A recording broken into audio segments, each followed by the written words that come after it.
welcome back to Franklin Covey's On Leadership series. By now you probably know my name is Scott Miller and I serve as your host and interviewer each week. Now today for the first time, we have reinvited a guest back, not for his second interview, but for his third interview. A, because he's my favorite guest, but B, because I think his content, his insights, his experience, his own character is so important for all of us as leaders to know, understand, and model in our roles. I want to reintroduce the renowned author, Stephen M R Covey, to On Leadership. Stephen, welcome back. Hey, thanks, Scott. It's always great to be with you. You have other things to do than to come back as my third guest, but literally as part of the production team, I'm able to have some say in the guest, and we are large enough now to where we have guests booked 3 and 4 months out. You know, great CEOs and best-selling authors. It's been a wild ride. But every couple of weeks, the team says, let's have Stephen M R back on because although your content is not evolving, the principles are ironclad. Right. Your experience, your relevance is becoming more and more so. So today I'm excited to have you back on to talk about specifically the theme and the role that trust plays in innovation. Great. In building nimble, high-tolerant risk cultures. And I have in my hand an article you wrote recently in CEO Magazine about that topic. We'll get there in a moment. Okay. Congrats on the book. Thank you. Still doing extremely well. New York Times bestseller, Wall Street Journal #1, CEO Reads #1, Washington Post #1, every #1 list. You've lamented privately how you hit #2 on the New York Times. Like it's a little under your skin, but don't let it, sir. 2 million copies sold stands for its own, right? That's right. The global influence of this is indisputable. Your father, of course, the famed Dr. Stephen R. Covey, you're one of 7? One of how many children? Oh, one of 9. One of 9 children, so I should know that by now. Yeah. The eldest child, correct? Of the boys, at least? And the oldest son, yeah. Oldest son. 2 older There's sisters. 2 older sisters, you're third in line. A lot of kids, it's hard to keep track of all 9, right? It is, Forgive me. is. I do. You've re-released the book in the past year. Similar cover, the content is the same. What's new in the new edition? You know, we just updated the data and the information and also the examples and the stories just to be current and fresh and relevant. And that was a big idea behind the Speed of Trust in the first place, is to show how practical and tangible this is. So the content is the same, the principles are the same, but it's just refreshed with data, examples, stories, and metaphors and the like. Great. Well, the book is still excelling extremely well. It outsells most books in the marketplace, but it doesn't earn a spot because you had your run on the bestseller list. But how many languages is it in? 22 languages. That's amazing. Yeah. That's amazing. We were talking off air about how you speak Spanish pretty fluently. Do most of the publishers get the translation right, and you're pretty proud of how that ends up? Well, I don't know because Right. I only speak Spanish, Yeah. and so all the others I just have to assume that it is. But I think for the most part they do, and I know that our Franklin Covey team of licensee partners around the world usually get involved and they help to make sure that we get the translations right. But it's been exciting, and also I'll say this, Scott, that I personally have presented Speed of Trust in about 54 different countries in the last few years, and so that's always a thrill to see how these principles apply everywhere in the world. They're truly universal. Now the practices and the applications can be very contextual, very cultural, but the principles are universal. And that's been exciting to see trust really play itself out all around the world. You were the CEO of the Covey Leadership Center, your father's firm, prior to it merging with Franklin Quest and 23 years ago becoming the Franklin Covey Company. So you have the unique vantage point of being a CEO of a large multinational corporation. You then took a little bit of a sabbatical. You wrote, you studied, you synthesized your learnings. How long has the book been out? Book's been out 13 years now. 13 years? Yeah. Did you ever think it would be in 22 languages with 2 million copies sold? You Well, hoped? it was maybe my wildest dream. Yeah. And so I thought, I was hoping against hope that perhaps it could happen. Yeah. And just delighted that it has. And I think the reason it has kind of had staying power is that it has become so timely and relevant. I think it's more relevant today, Scott, than it was when I first published it. I think it's 13 more years relevant ago. today. You're exactly right. Yeah. Because it's so, people are talking about it. It's the new currency. Well, I also want to our pay you a world. compliment. I think that your brand, honestly, the congruence with which you choose to live your life, professionally and personally, you're the best possible evangelist for the content, because everyone who meets you, everyone who knows you, that works in our firm, from our chairman, Bob Whitman, down to the receptionist and across all parts of the organization, know you to be a man of at least striving to walk your talk like your dad. Yeah. Well, so I pay you that compliment. Thank you very much. Let's dig in. I strive.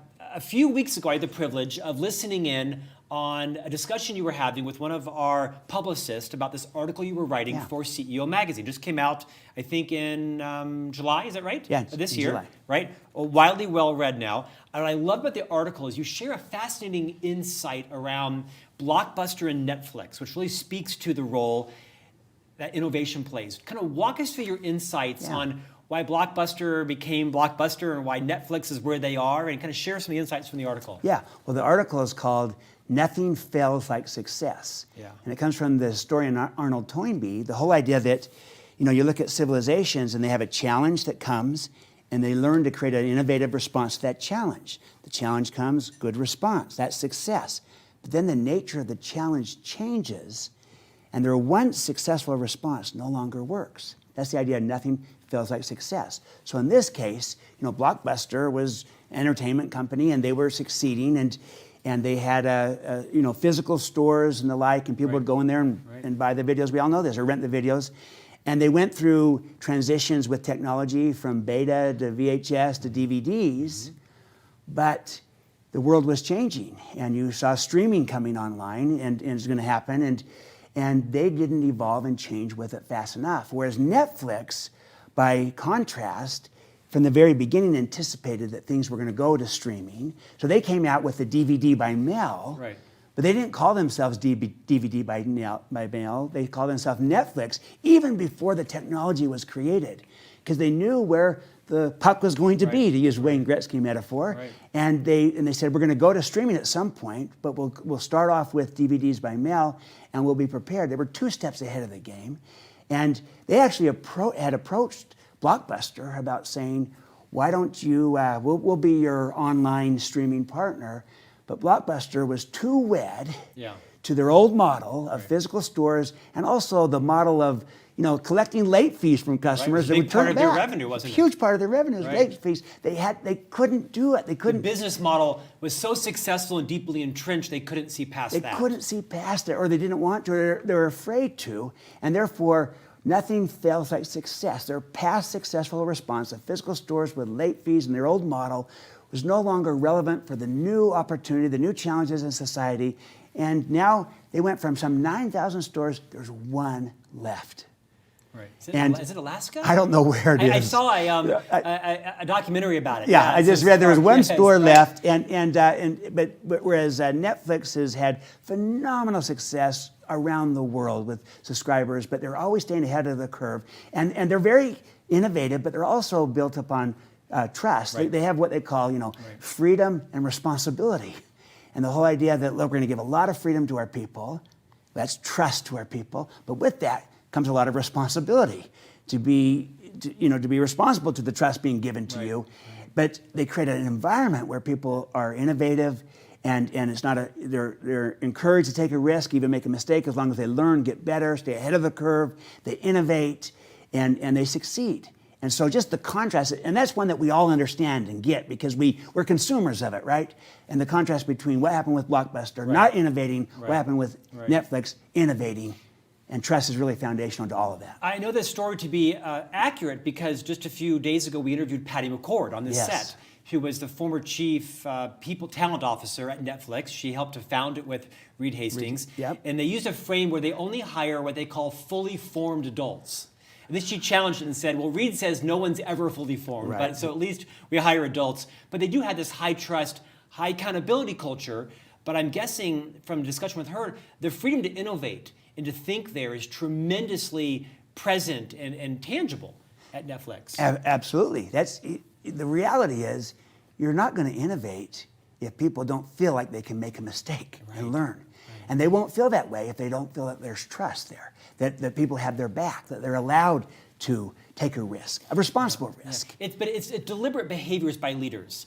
A mutual friend of ours, Chuck Farnsworth, who you hired, and he was the founder of the education division. He hired me, has now one of my lifelong friends and mentors. When I first came to work for him at Franklin Covey, the Covey Leadership Center, he had a concept in the division called pre-forgiveness.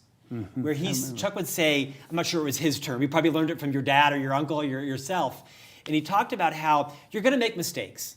It's okay. You can't bring the house down, right? You're empowered to make these level of decisions, come to me beyond those, but it raised the level in the team where you didn't want to have to cash your chit in with Chuck, right? You wanted to take your level of risk because he so trusted you, but you didn't want to go over the edge for fear he had to bail you out. And I think this concept of pre-forgiveness is maybe not a precursor from trust, but it grows out of trust, does it not? Oh, absolutely. Yeah, you're going to make mistakes.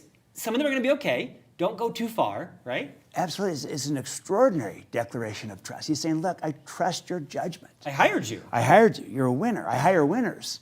I trust your judgment to try to do the right thing. And yes, you're going to push the envelope. Don't go too far. Right. So there's trust there. Right. And don't go too far.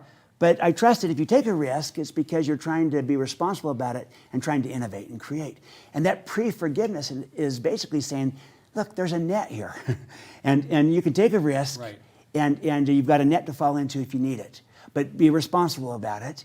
And there's a huge trust. And what I like about what you just said, Scott, is how you responded to it. You didn't want to say, I'm going to take advantage of this, do whatever I want. The opposite. The opposite. And then it worked so well in his division. I mean, his retention was high. Yeah. And it became a mantra of my own. Part of his legacy was me instituting it, hopefully, in the teams that I've led. Your Netflix example is visceral, but it's also maybe a little bit lofty for some. We don't all work for Netflix, right? Yeah. You shared an example in a previous discussion I had about a recent speech and consulting engagement with a university. Would you talk about the level of trust this new leader was placing in their team? Because I think it's more tangible and inspiring for all of us. Yeah. Well, this is, I got permission to share. It's Pepperdine University, and it's Jim Gash. He's coming in, California. Right? And Jim Gash is coming in, the brand new president, and he's, getting to know his team that's there, and he's got some deans of the schools, and one of the deans had come up to him and said, look, I'm excited to work with you. I've got this project I'm working on. Here's this thing I need to move forward with this. I assume you're going to need to... Like a white paper? Yeah, white paper to look at this, to approve it, and this and that, but I feel really strong about this and really good. It's right, but it's going to take you some time to do it, to read. It'll probably at least be 45 minutes, maybe a lot longer. And he said, you know what? He stopped him and he said, Michael, I trust you. You can move ahead with this. If you feel strong about it, you can move ahead. I'll get caught up on stuff later, but right now we need to move. You feel strong about this. I trust you.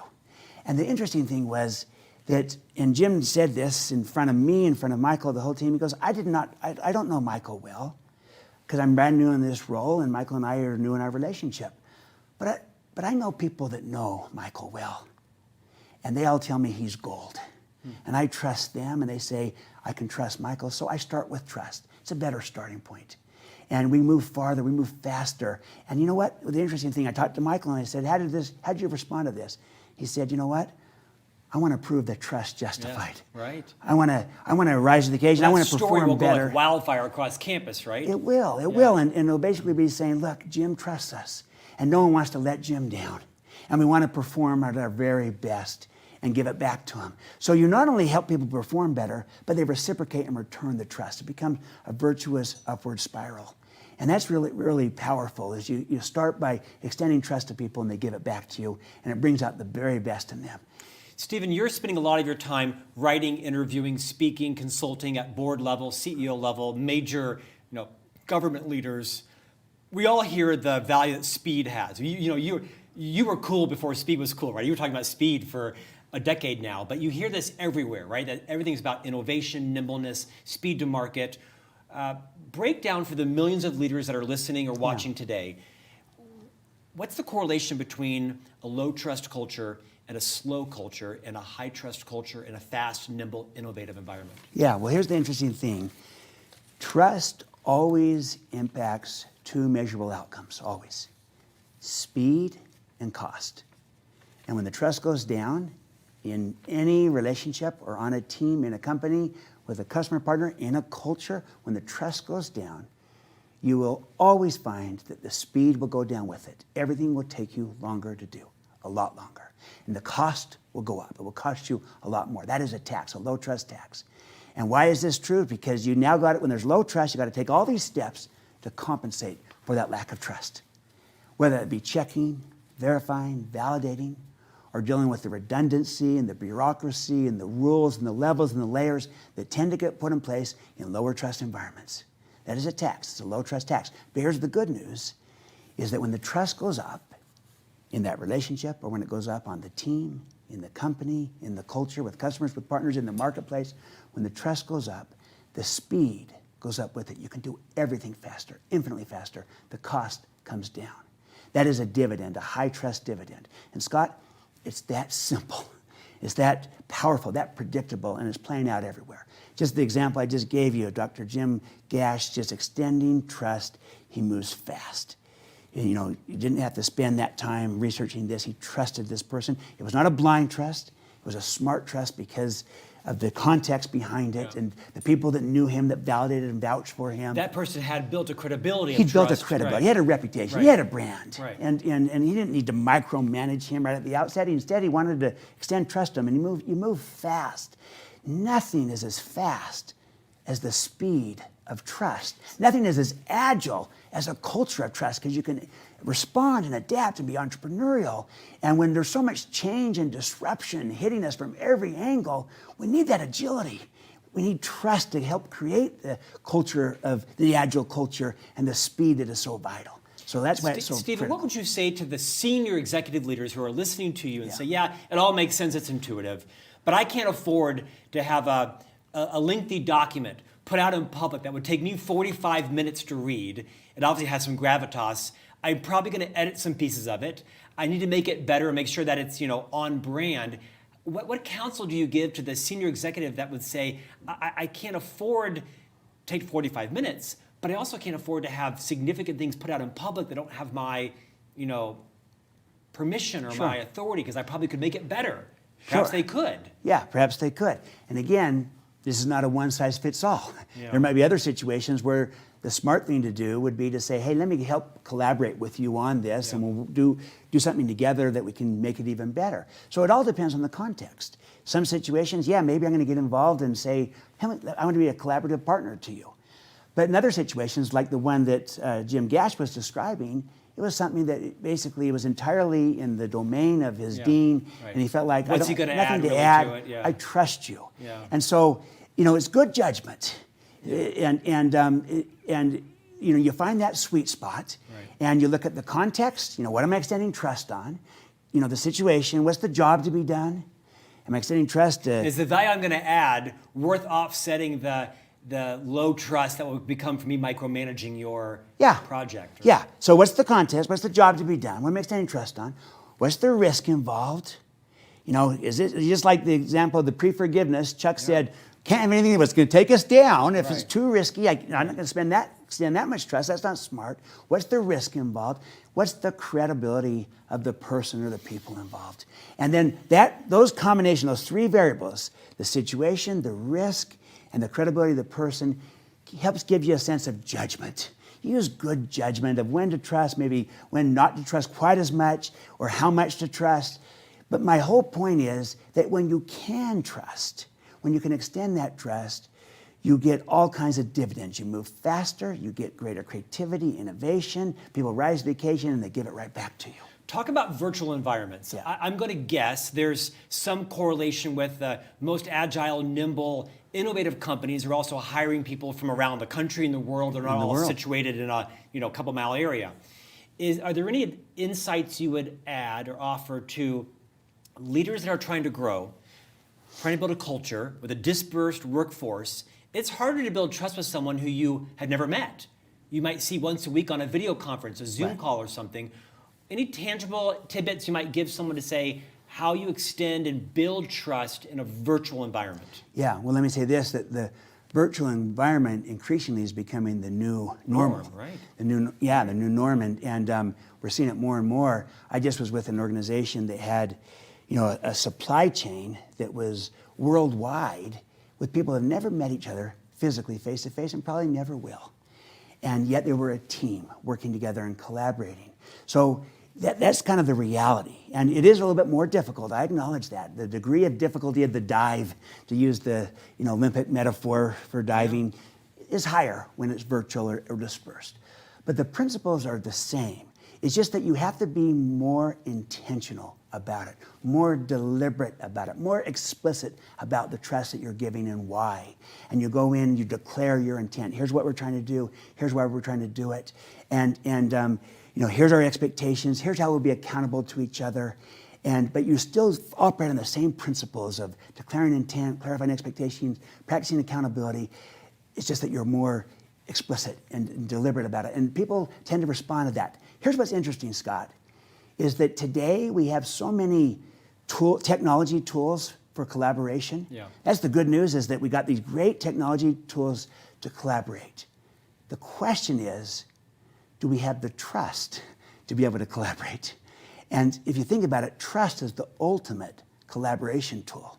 I just was at a conference speaking where they were talking about global supply chains. It was a supply chain conference.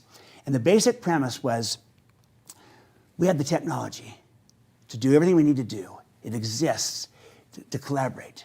The question is whether we have the trust to collaborate across borders, across functions, sometimes across industries even.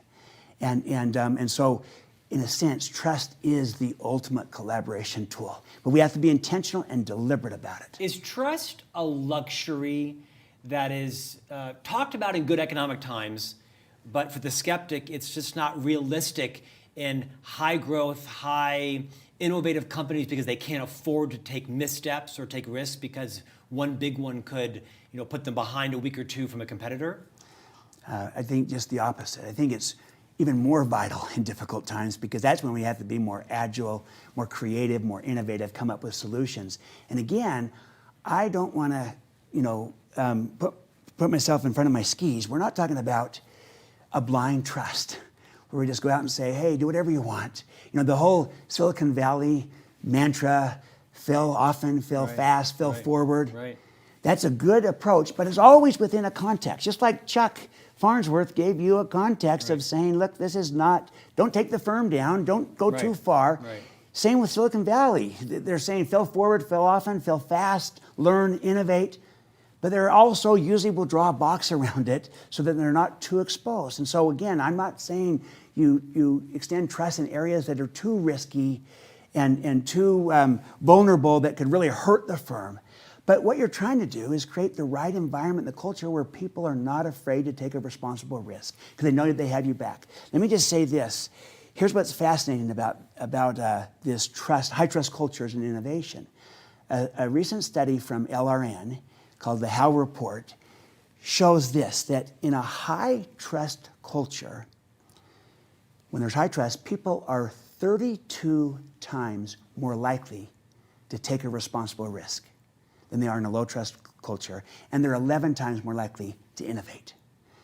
You think about that. In a low trust culture, when there's low trust, people will always be afraid to take a risk. They'll be afraid to make a mistake. And as a result, though, they won't learn and they won't innovate. And I love how Jeff Bezos says it from Amazon. He says, invention and failure are inseparable twins. You write that in your article. Right? Yeah. And if you're not willing to fail, you won't invent.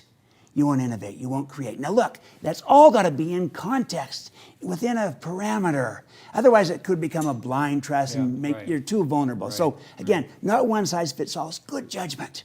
Talk about low trust cultures. Why do organizations break the trust of their employees? How does a culture devolve? What's happening when you enter an organization and it's got a broken low trust culture? What's been happening specifically? Yeah, well, a lot of times you'll see that they're trapped in a vicious cycle of what I call counterfeit behavior. Yeah. And everyone's spinning, everyone's bad-mouthing, they're gossiping. I loved your little article that you did on how gossip will kill a team in a culture. That came from you. Yeah, well, the whole idea is to show loyalty. You speak about people as if they were present. Yeah. And the counterfeit behavior, the finger pointing, the blaming, the hidden agendas, and people can get trapped in that. And these are good people. Most organizations, most teams have good people not trying to do evil, bad things. They're just surviving in the It's system trying to survive they've in the learned system. to live in. They learned to live in that system and survive. I just was with another organization where they're talking about how in the culture, no one wanted to be the bearer of bad news because historically the bearer of the bad news got shot. And so everyone would sugarcoat it, spin it, dance around it. But the problem was the right, accurate information was not getting to the senior leader and they couldn't act upon it. And it was kind of like, why don't you just tell them? Well, the consequences are too great. And so it was not flat out lying, but it was just kind of the spin and the sugarcoating, the survival tactics to stay alive. Stephen, I'm going to ask you a couple fast round questions. Talk to an entrenched leader of a team who's part of the problem, and she or he's beginning to recognize it right now. That for whatever reason, right? It's all they've known, they've been trying to survive, and they want to change their culture. They've been part of the problem. They want to tomorrow begin to change their culture from low trust to high trust and become more nimble. What are some things that entrenched leaders can do tomorrow to transition out of that culture? Yeah. First thing is you have to declare your intent. Because if you just start doing things without talking about it, everyone's going to say, what's he doing now? Yeah. What's she up to now? They're going to suspect that something's up. They're going to read something into it. They're going to project different agendas and wonder what they're trying to get out of us. What are they preparing us for? And so you got to declare your intent. And even then, when there's low trust and you declare your intent, oftentimes people don't believe you. And they think still, what's the agenda here? But if you're consistent with it. To behave yourself into a reputation of credibility. Right. So you start by declaring your intent. Right. Here's what we're trying to do. Here's why I'm open. There's no hidden agenda. It's an open agenda. I'm transparent. I declare it. I declare myself. I love how Doug Conant from the former CEO of Campbell Soup Company, one of his key principles is to declare yourself. You're open. You're transparent. Here's who I am. And declare your intent. Here's what I'm all about. Then you're exactly right. Now, having done that, now I got to model it. I got to do what I say I'm going to do. I just said this is what I'm trying to do, and now I got to model it. So I tell people what to look for, and then I model it. So I might say, so we're trying to build trust here. We're trying to build this relationship. So here's what you can know about me. If I make you a commitment, I'm going to keep it. Because I won't make a commitment I won't keep. If I talk to you, I'm going to talk straight. I'm not going to spin and tell you what you want to hear. I'm going to tell you what's really true. If I have an issue or problem with you, I'll come to you. I won't go around your back or go to somebody else. If I have an agenda, it'll be an open agenda.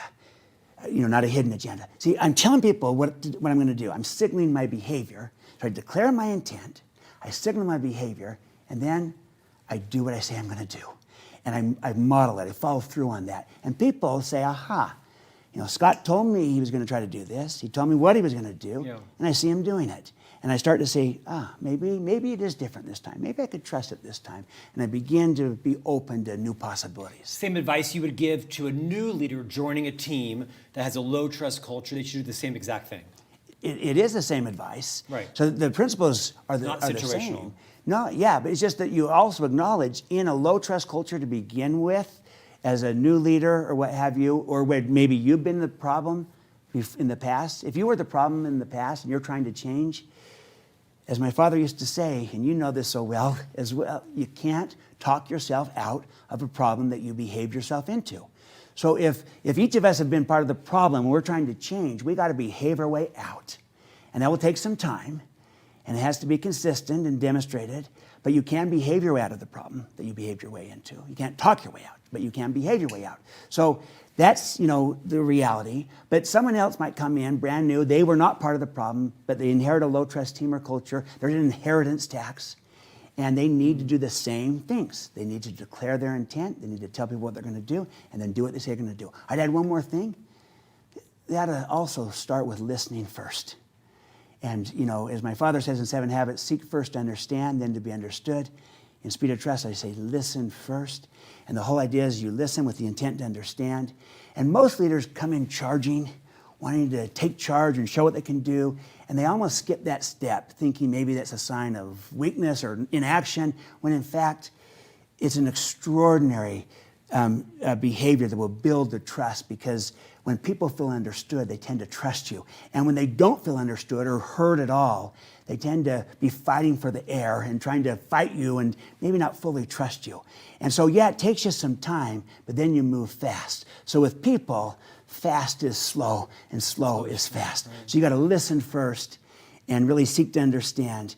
And that's another thing I see Jim Gash doing at Pepperdine is he started on a listening tour, and he came in as the new president. You know what? He met with all 36 Board of Regents members one-on-one in their homes. Wow. Met with every dean, met with all the different people, had these one-on-one meetings. Took the time not efficient for those relationships. That's right. He wasn't trying to be efficient, trying to be effective. And by starting with that kind of listening, that kind of behavior, listening first, builds trust. I think that's an insight, because I've written in some of the books that I've been a part of writing and the things that I've learned from you and your father, one of my biggest struggles is differentiating between my proclivity to be efficient and the necessity for me to be effective. And that I'm going to bet that a lot of entrepreneurial CEOs, leaders of very fast-paced teams, confuse the need, like I do, to be efficient with being effective. You're efficient with things and processes and tools, even some meetings, but you can't be efficient with people. You can't. And I'm going to bet that when you've got an organization who's trying to build an innovative, fast-paced culture, when they have a low-trust culture, it may often be because the leader unintentionally is treating all things efficiently and with a fast mindset like I do, when you have to know what to be efficient on and what to be effective on. No doubt this new president of the university had lots of things that they needed to tackle. Mm-hmm. And he is. But he slowed, and I'm guessing took weeks to have these 26 one-on-one meetings. 36.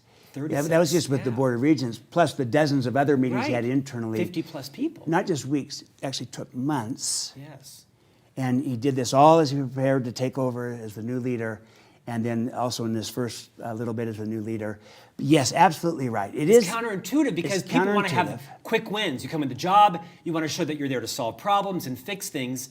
Sometimes that efficiency paradigm to get quick fixes can be damaging. Well, it can be damaging. And again, I'm not against inaction and and all these things too. So it's always a balancing act. You look at the situation and the context. In this case, the president had a little bit of time because he was announced as the new president, but he wasn't going to take over for a few months. So he had that time. It's a runway. He was able to do it. In other situations, someone might have to take over right away. But you still can operate by listening first. When I was with Mike Garrett of Georgia Power, when he first got in as president at Georgia Power, here's what happened. He came in and he started with saying, first thing I'm going to do is I'm just going to understand. I'm going to listen before I try to do anything. Because I will learn better and I will do better when I do start to do things if I come in and understand first. And then he was a very decisive leader. It's just that he got his bearings and he got his sense of gravitas from that. So it's just a better starting point. And you said it, Scott. You be efficient with things. You be effective with people. You manage things. You lead people. And it's a better way to approach things and to move forward.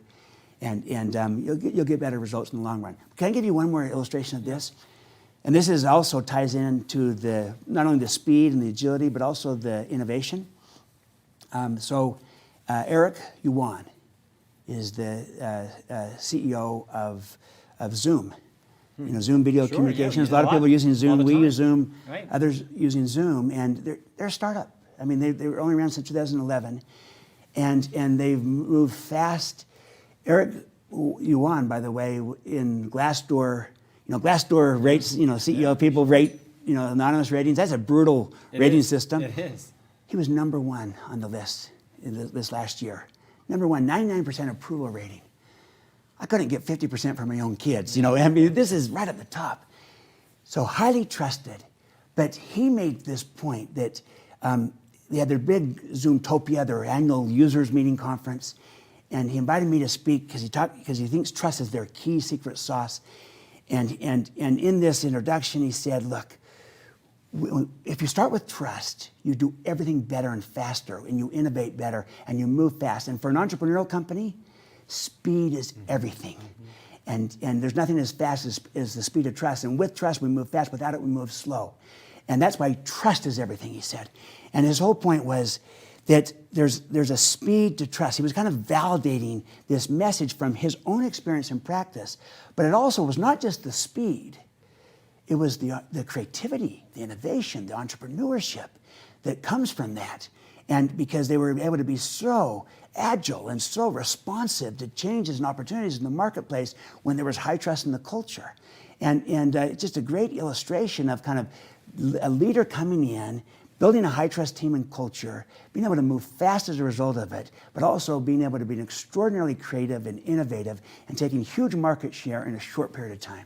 Stephen, when you wrote this book, I don't imagine you could envision its impact, but you led a team that then converted the content of this book into a work session that can be used with boards of directors, the C-suite, rolled out through companies. It can be taught in 3 hours, 1 day, 2 days, depending upon the nature of the implementation.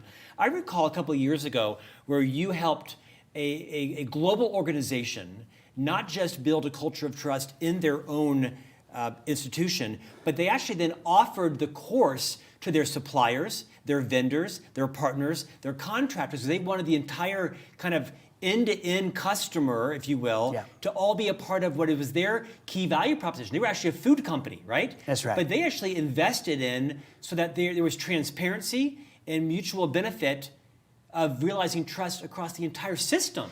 And across the entire value chain. Right. All dimensions of it. And here was their premise, Scott. It was that they wanted everyone to have a common framework, a common language. Not just their employees, but their partners and vendors. Their partners, their vendors, and the entire supply chain, right. and even up into the board, and into the parent company, and all the different dimensions of it, saying, look, this is who we are, this is what we're about, and if we can have a common framework, a way of thinking about this, a common language so we can talk about it, most importantly, an intentional process of how we're going to build it together, then we can do it at every level and every layer. And so the CEO led it, and it became the true differentiator. They call it the true value differentiator of what enabled them to have extraordinary success. Wow, to this day. And the great thing is it didn't start with the CEO. It started with a side pocket. Right, like an HR leader, person, right? leader, becoming very, very proactive at building their circle of influence, building a high trust team and culture, that then spread throughout their team into the business units. And they saw how they built high trust. They became trusted partners, and that they needed this, they could use this, and then it ultimately bubbled up to the CEO, who saw the value of this, applied it to his team, took it to the entire organization, and then said, "Now let's take it to the value chain." Wow. And the economics of that, the speed of that. But I'll tell you another thing, Scott. It's not just the economics of trust. Greater speed, lower cost. That gets people's attention because everyone wants to have economic success. But in the long run, the even greater principle behind this is what trust does to people, how it creates energy and joy, happiness, innovation, creativity, inspiration. And we need that. People are looking for that. People don't want to be managed, they want to be led. They enjoy coming to work. They enjoy coming to work. They want to be inspired. They want to be trusted. A great place to work, that type of thing. Trust does that like nothing else. The whole Great Place to Work Institute, all their work starts with trust as the foundation, because that's the defining characteristic of what makes a company a great place to work, mutual trust. And it brings out the very best in people. So as much as trust impacts speed and cost, and it's incalculable what it does, the greater impact in the long run is around energy and joy. And by energy, I mean innovation, creativity, passion, commitment, inspiration, engagement of people, and joy. It's happiness, fun, satisfaction. We all love being part of a high trust team. It energizes people. I think of Warren Buffett acquiring these companies. They come in, they've been acquired, they're all independently wealthy. They don't have to work for him. He doesn't even have contracts with them. They could go anywhere they want and they stay because he trusts them. Right. And he says, "I trust you." He's got 77 direct reports. He trusts them. And they stay with them, and they're inspired by it, and no one wants to let Warren down. And so the quantitative is huge. I start with that because that's kind of the business idea. It's the breakthrough, and that's a paradigm shift. Many people never thought of trust as economic, and when you say it's economic, that gets their attention. But what sustains this is the leadership case for trust. How it's the one thing that changes everything, how it's a multiplier for everything else you're trying to do, including creativity, innovation, our topic for today, as well as passion and inspiration. You are burdened with the weight of this famous name, right? But you've gone out and carved your own voice, and no doubt you're still super proud of your father's legacy. He wrote the book, The 7 Habits of Highly Effective People. This is its 30th anniversary, 30 million copies sold. The book is being reissued in I think, the spring of this next year. What do you think is your dad's biggest legacy with you? It's just yourself. Well, with me, it's him as my father, not as this great thought leader. Something he taught you in particular? Well, yeah.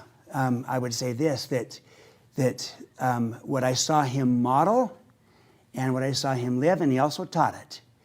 And that is that his power was around his integrity to what he believed. And he would teach that to me, and then I saw him live it in how he interacted with me and with everybody else. And I've said this before, that my father was good on stage and he was better off stage. Mm-hmm. And he could wow people with a presentation with great insight, but then he really wowed people when he walked off stage and treated everyone with the utmost respect. True. And the time he would take to listen to somebody, and the affirmation he would give to someone. And so he modeled the kind of integrity around, practicing what he preached. He wasn't perfect. He had made his mistakes too, and he'd get asked, do you live the 7 habits? And he'd respond, about 80% of the time. And he always tried 100%, but he fell short too. Yeah. But he always modeled that. And so that'd be maybe one thing. If I could give a second, Scott, it would be how he affirmed me and most everyone he came in contact. And his definition of leadership, as you know, was seeing and communicating people's worth and potential so clearly that they become inspired to see it in themselves. And that's what he did with me. He saw my worth, my potential so clearly that I came to see it myself. And it started when I was 7 years old, when he taught me how to take care of the yard, the lawn, the old green and clean story. The famous green and clean story in the book. That's right. That's a trust story. Yeah. It's a trust story. It's a belief in me story to my work with him, and we worked together on building Covey Leadership Center, to doing the merger, becoming Franklin Covey, to the thrill I had in my father's later years when I found my voice and I had something to say around speed of trust, when he and I would do some events together, and magical, huh? It was amazing. I look back on that with such fondness. What a rare opportunity. And it would be great because my father would introduce me by telling the green and clean story and get a kind of a big laugh of, I didn't know what to do. I was overwhelmed. And then I'd get up and I'd tell the story about how my dad left my mom on the side of the road one time in a travel situation. That's not in the book, though, is it? No. I actually did put that in the book. Did you? I put it in the book. It's a fun story. For those who haven't read The 7 Habits, which is like 5 people left, there's a great story. If you haven't read it, pick it up. Around this idea of one of his young sons being taught kind of how to have a negotiation around keeping the yard green and clean. And you're the famous son. Your father has passed now 7 years ago. The book continues to be as popular as it was during his years here. I see the numbers every week. It's phenomenal. Your mother is still alive. Yes. How's your mom doing? She's doing well. Hanging in there? Yeah, she's amazing. Yeah. We adore her. Well, the Covey brand is as strong as ever. Thank you for your contribution to Franklin Covey's content. The trust offering we have can be found at franklincovey.com. I hope everybody enjoys the interview. And what's next for you? Where are you spending your time? Well, I'm really continuing to focus on trust, applying it to a leadership context and the style of leadership that is so needed today. Taking this whole idea, nothing feels like success, and saying the world has changed, but our style of leadership too often has not. And we need a new style of leadership that's relevant for our times, and for the agileness, the entrepreneurship, the agility, the speed, the multiple generations at work, the inspiration that's needed. And that is all around trust and inspire. You're speaking to senior teams, boards of directors. You're keynoting a lot of conferences still. Absolutely. You're, how many miles? 3, 4, 5 million? I'm almost at 7 million. And 7 million? That's on Delta alone, and another million on the other airlines. Wow. And so a lot of travel, all around the world. It's got to be gratifying, though, to be doing your piece in building peace. Well, it is just that. I feel like that, we see a crisis of trust in the world. Yeah. where trust is going down. You look at the Edelman Right Trust here at home. Barometer, Yeah. other things, trust in media, government, political parties, business, going down. Political leaders. In political leaders, in some cases, never been lower. So that's a reality. There's a crisis of trust. But here's the paradox of that, Scott, is simultaneously, in the midst of this crisis of trust, paradoxically, there is also a renaissance of trust taking place, of people, of leaders, of organizations that are saying there's a better way to lead. You're interviewing them on leadership, this webcast and podcast. You're interviewing many of them, and they're talking about many of these leaders from the Patty McCords and others out there that are saying there's a better way to lead. There's a better way to operate. You can build high trust in a low trust world, and in fact, it's a huge advantage. You cut through the noise and the clutter, you have a huge advantage that's hard to replicate elsewhere. And so that's the paradox. In the midst of the crisis of trust, there's a simultaneous renaissance of trust. And I see my role to be a co-catalyst with many others, including you, to help bring about a renaissance of trust in our world. We need more trust in our world, not less. And while it takes two people to have trust, it only takes one to start.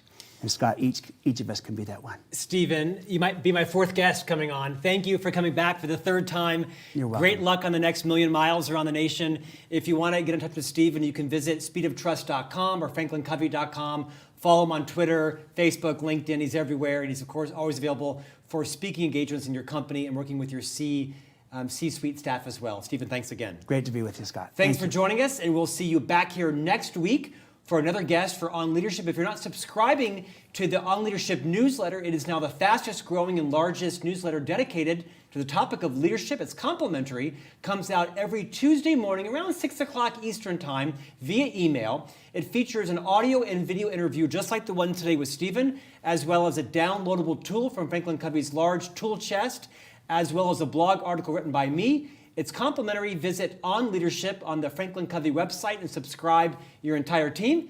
And we'll see you back here next week. Thanks for joining us.